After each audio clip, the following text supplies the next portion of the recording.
And this is the earthing rod where they managed to install it in the garage, into the garage floor.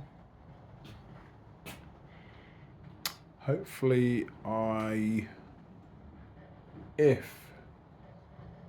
thinking it through, if required for extra car charging, I would like to put some more panels on the roof there, and even on this elevation here as well, and take the cables through into the loft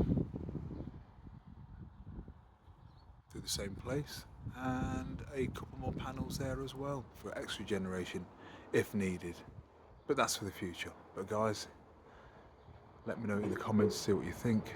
Thanks very much, and see you soon.